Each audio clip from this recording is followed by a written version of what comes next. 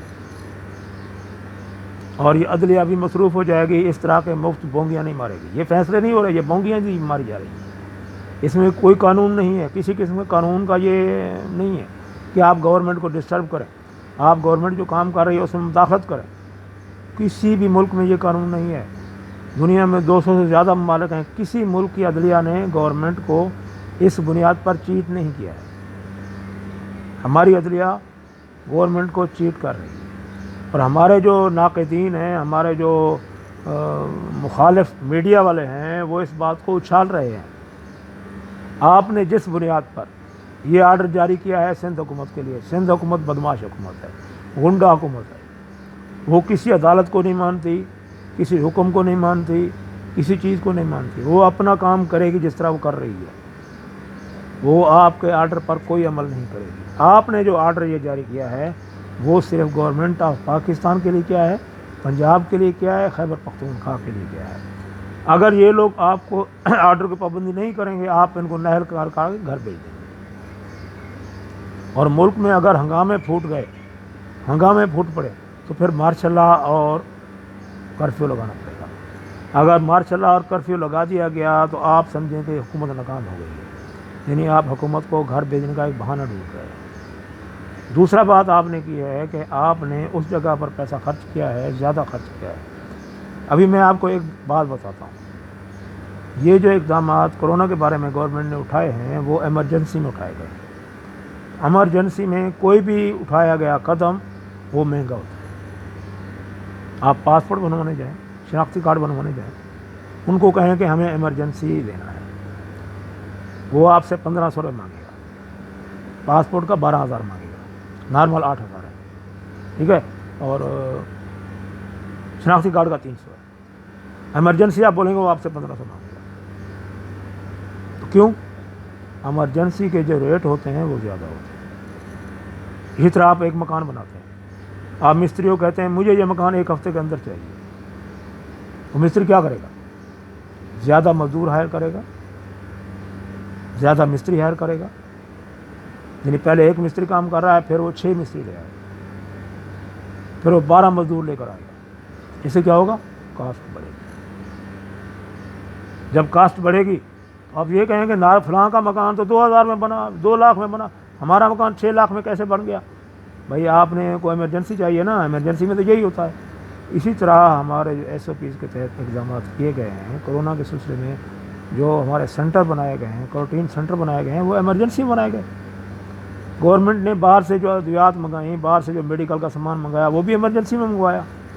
صاف ظاہر ہے جب آپ کسی ملک سے ایمرجنسی میں سامان منگواتے ہیں تو وہ مہنگے ریٹ پر ملتا ہے، وہ نارمل ریٹ پر نہیں ملتا ہے، وہ مہنگے ریٹ پر ملتا ہے۔ وہ خرچہ وزیر اعظم برداشت نہیں کرے گا، وہ خرچہ ملک برداشت کرے گا، کیونکہ یہ اقدام جو اٹھایا گیا ہے عوام کی خاطر اٹھایا گیا ہے، اور یہ خرچہ عوام کو ہی بھرنا پڑے گا۔ پچھلے دنوں ہمارے صحافی نے پوری ایک لسٹ دی کہ فلاں کوارنٹین سینٹر میں اتنا خرچ ہوا، اتنا خرچ ہوا، 90 کروڑ ہوا، 20 کروڑ ہوا، 40 کروڑ ہوا، ایک بیڈ ہم کو 45 لاکھ میں پڑا، اتنے میں پڑا۔ میرے بھائی اب میں آپ کو چھوٹی سی مثال دیتا ہوں، ہم ایک ہسپتال بنانے کا اعلان کرتے ہیں جو 20 بیڈ پر مشتمل ہے، اس کا خرچہ 20 کروڑ ہے، 20 لاکھ، یا 20 لاکھ کی بجائے 1 کروڑ ہے، تو ایک بیڈ ہم کو کتنے میں پڑا؟ 5 لاکھ میں۔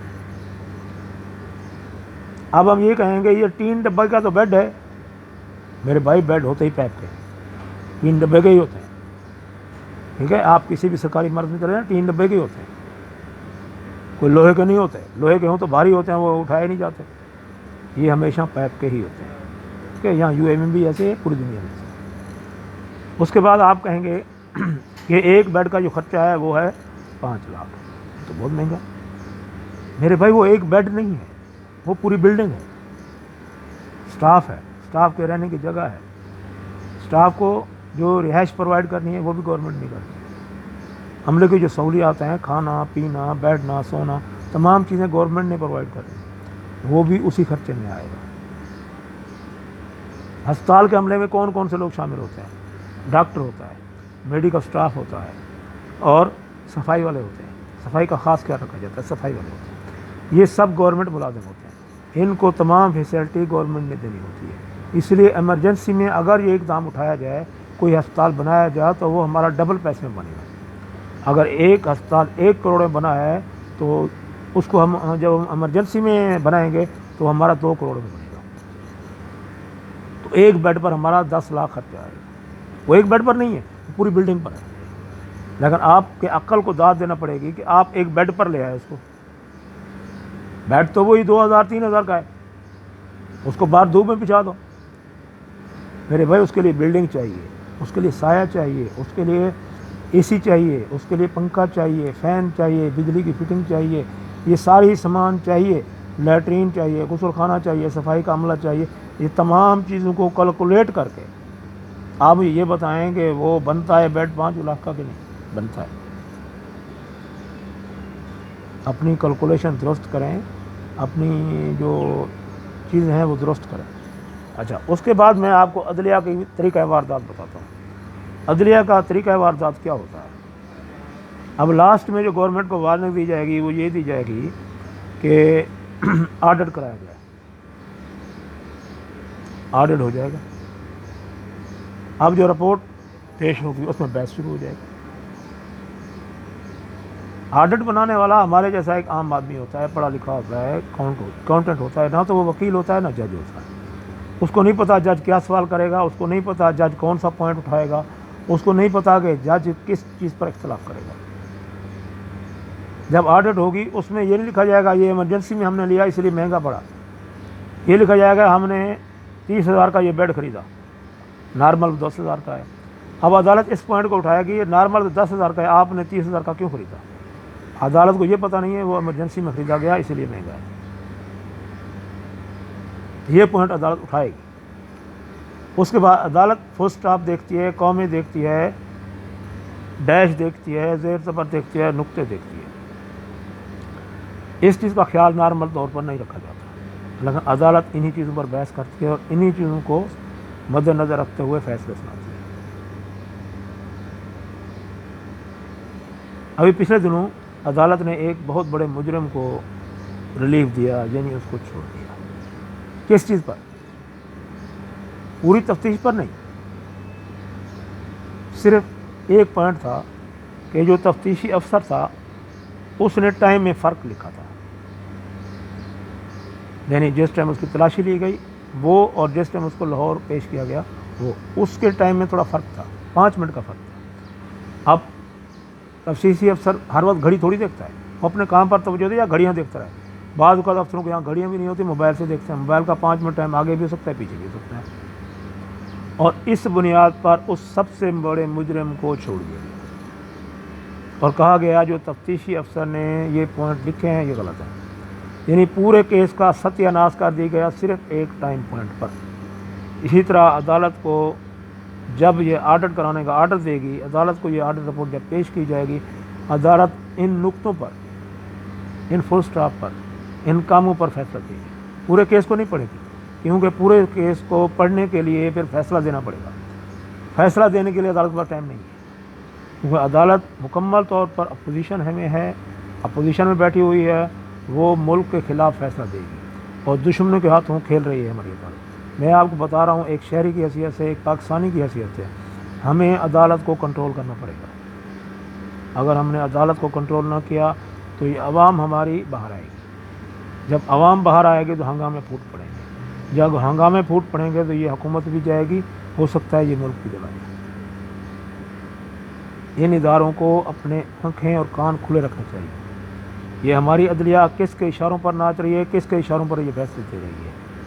یہ بونگیاں مار رہی ہے, فیصلے نہیں دے رہی ہے.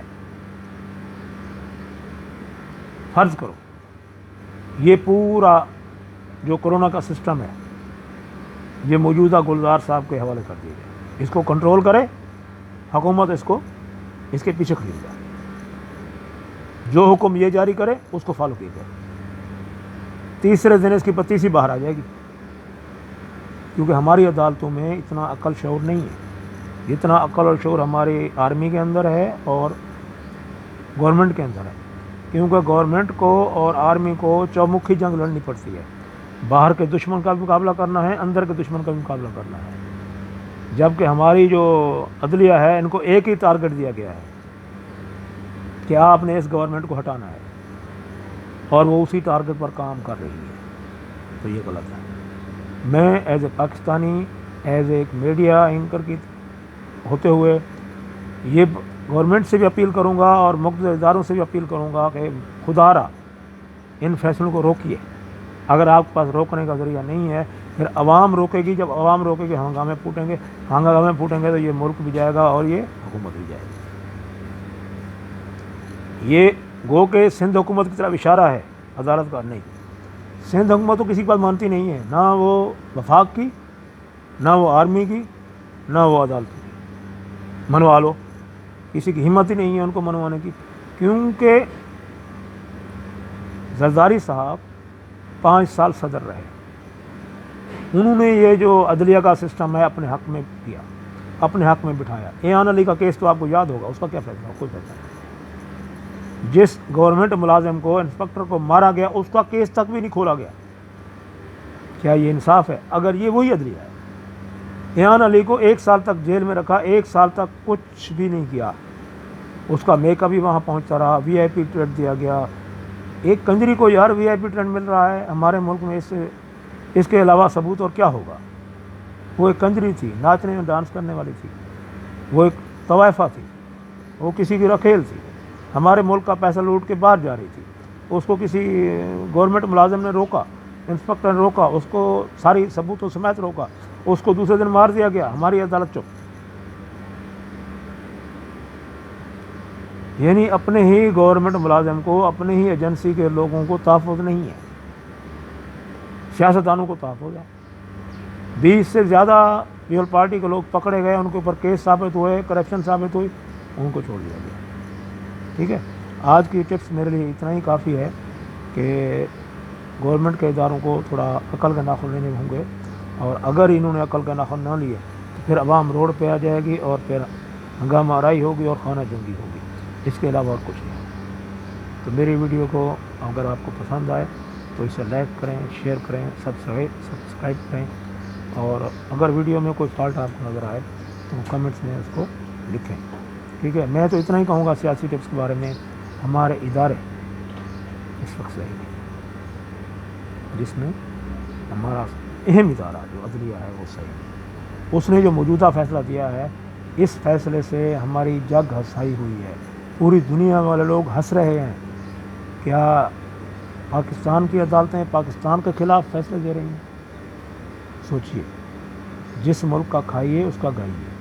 جو ملک آپ کو تنخواہ دے رہا ہے، آپ کو فیسلٹی فراہم کر رہا ہے، آپ اس کا کام نہیں کر رہے، آپ دشمن کے اشاروں پر ناچ رہے ہیں۔ ہو سکتا ہے آپ کے غیر ممالک میں اکاؤنٹ میں کافی ڈالر انہوں نے ڈال دیے ہوں، یا ڈالنے والے ہوں، ڈالتے تو نہیں ہیں یہ لوگ، صرف اشارہ کرتے ہیں۔ باقی میر جعفر کا انجام تو آپ کو معلوم ہے کہ انہوں نے کیا کیا تھا گوروں نے، آپ کا انجام بھی وہی ہوگا انشاءاللہ تعالیٰ، اور ہماری دعا ہے کہ آپ کا انجام ہم دیکھ کر جائیں۔ ٹھیک ہے، اوکے، اللہ حافظ۔